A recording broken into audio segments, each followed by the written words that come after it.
Breaking news. The NFL world has been shaken today with a move nobody saw coming. Anthony Richardson, the Colts quarterback and the fourth overall pick in the 2023 draft, has been benched. Yes, you heard that right. A young QB with massive potential suddenly sidelined. And now the big question is, could the Raiders actually make a move for him? Let's break it down. Now, before we dive into the latest Raiders updates from training camp, we need to talk about what just happened with Anthony Richardson. The Colts decided to start Daniel Jones over him, and honestly, that feels like the end of Richardson's run in Indianapolis. The moment this news hit, fans everywhere started asking, should the Raiders trade for Anthony Richardson? I'll be honest with you, when I first heard this question earlier in the week, I didn't think it was realistic. But the more I've thought about it, the more I believe it's not a crazy idea at all. Here's why. Richardson is still incredibly talented. If you look at the Raiders' current QB situation, it's not exactly rock solid. Cam Miller might develop into a solid backup, but right now, Aiden O'Connell is still a big question mark. That's why a young, athletic quarterback like Richardson could be worth taking a chance on, especially if the price is right. But before we get into the possible trade details, make sure you subscribe to the channel, hit that like button, and don't forget to press the bell icon so you never miss breaking Raiders news. Alright, let's move on. So what would it actually cost to get Richardson? That's the big question. When Trey Lance was traded from San Francisco to Dallas, the Cowboys only gave up a fourth-round pick. Could Richardson go for something similar, or would the price be higher, given he was just a top-5 draft pick a year ago? To me, this is not impossible. In fact, if the Raiders can pull it off without giving up too much, it might be a smart gamble. Richardson's ceiling is high, and pairing him with this Raiders roster could be exciting. But let's be clear, I'm not saying it's likely. I'd give it a one just win, baby, on the scale of possibilities.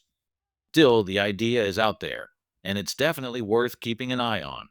The first reason I think this move could actually happen is pretty simple. Aiden O'Connell has been struggling.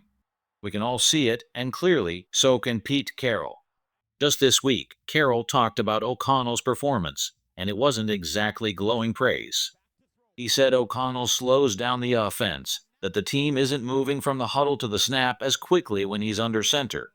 Carroll even pointed out that a poor throw at the worst possible moment cost them, and instead of forcing it, O'Connell should have either taken off and run or simply thrown the ball away. And that's the key here, Carroll suggesting O'Connell should have run with it. That's not O'Connell's game. Running isn't his strength, and honestly, it shows. What frustrates me isn't just one bad throw, but his overall development.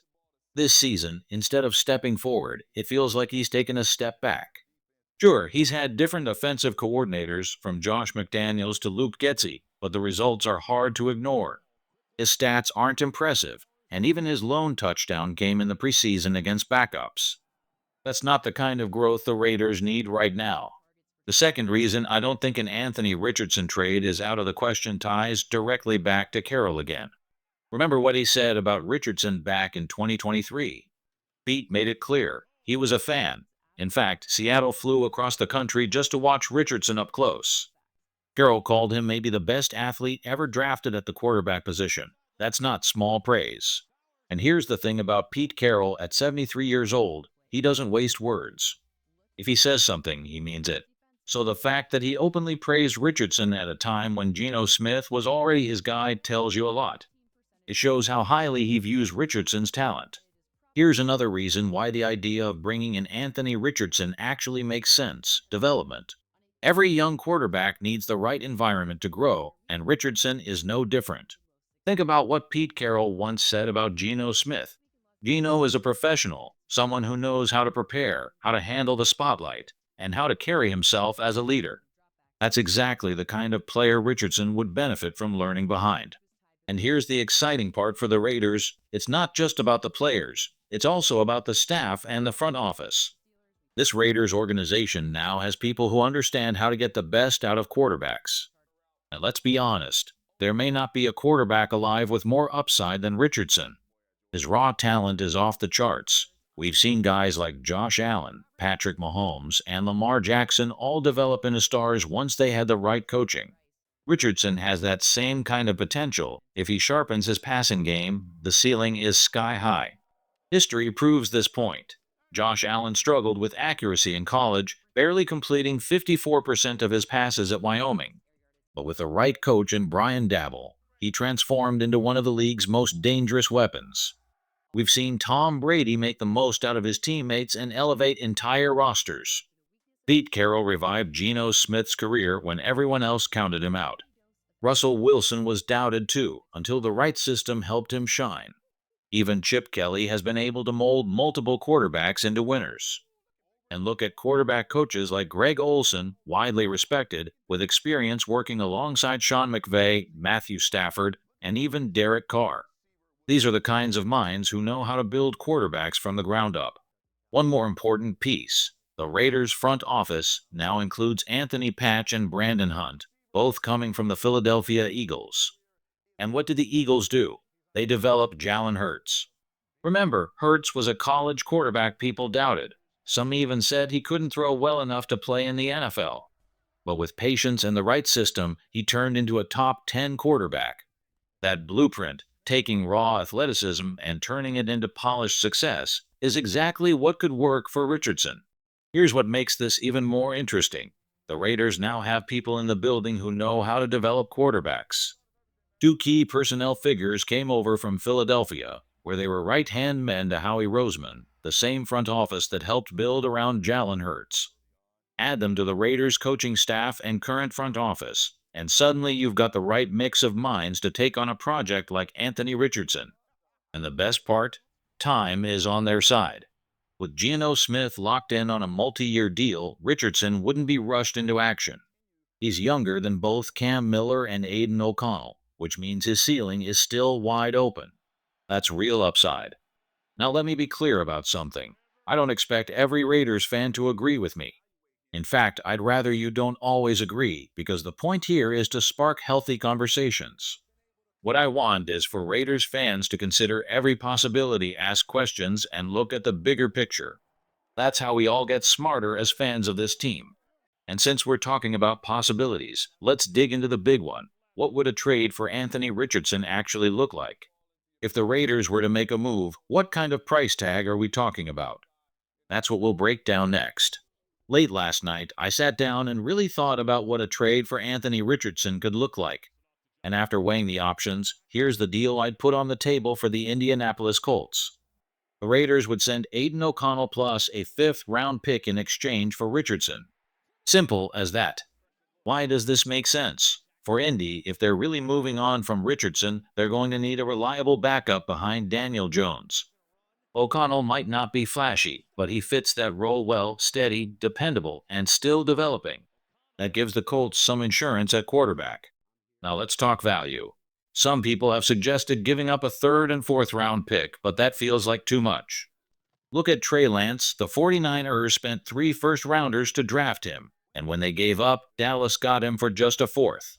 That tells you the market for young, athletic quarterbacks with question marks isn't sky high. So where does Richardson fall? Somewhere in between. He's a bigger talent than someone like Joe Milton, but he's not going to command multiple premium picks. That's why I think the sweet spot is O'Connell plus a fifth-rounder.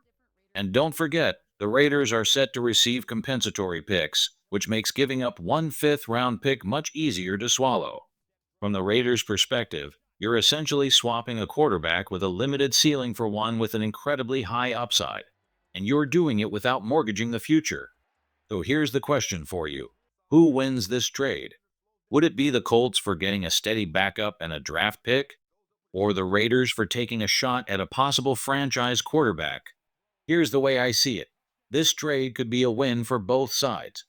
Once the Colts decided to bench Anthony Richardson, his time in Indianapolis was basically over. That organization is under pressure. It feels like a make or break year, and Richardson no longer fits their plan.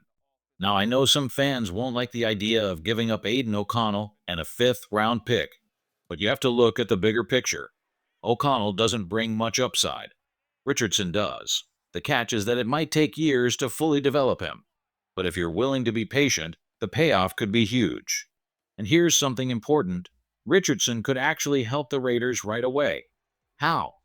With his physical style of play, he'd be perfect for quarterback sneaks, or what everyone now calls the tush push. Some hate that name, but the Eagles turned it into a weapon. On fourth and short, when the game is on the line, Richardson is exactly the type of quarterback who can power through and extend drives. Those extra first downs can be the difference between winning and losing. Just ask the Bills, who failed to execute in that exact situation against Kansas City. So even before he reaches his full potential, Richardson gives you immediate value in crucial moments. That's not nothing. Now, shifting gears, let's talk about today's Raiders training camp. It was a light session, no pads, just walk-through work. Honestly, it felt a little like the first day of school. You're there, but things aren't too serious yet. Still, there were two players I wanted to keep a close eye on. The first was Raheem Mostert. He returned to the field after missing yesterday due to a personal matter with his daughter. Good to see him back out there. The second was cornerback Q Blue Kelly, who also missed practice the day before. Both were back on the field, which is a positive sign for the Raiders.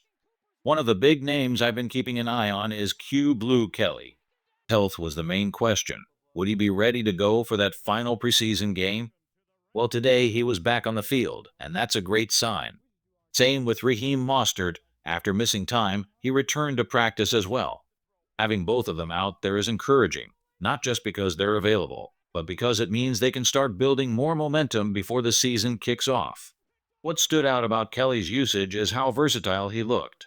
Coaches lined him up in the nickel and also gave him snaps on the outside. That flexibility matters, especially when you're watching how the cornerback rotation shakes out. Alongside him, Darian Porter and Cameron Richardson were also names to monitor. Those three corners are going to be critical pieces to watch closely this week. At safety, Terrell Edmunds got a lot of work in the free safety role. Now, I'll be honest, that does make me a little uneasy. Edmunds, like Isaiah Pola, hasn't always been the most reliable in deep coverage. But with Lonnie Johnson Jr. still recovering, the staff clearly wants Edmunds to get those reps, even if it's just a temporary fix. So if we're talking about takeaways, here are the big five. Raheem Mostert back at practice. Q Blue Kelly back and showing versatility. Kelly, Porter, and Richardson all rotating heavily at corner. Edmunds taking snaps at free safety. And overall, a very light practice day, more like a walkthrough than a battle.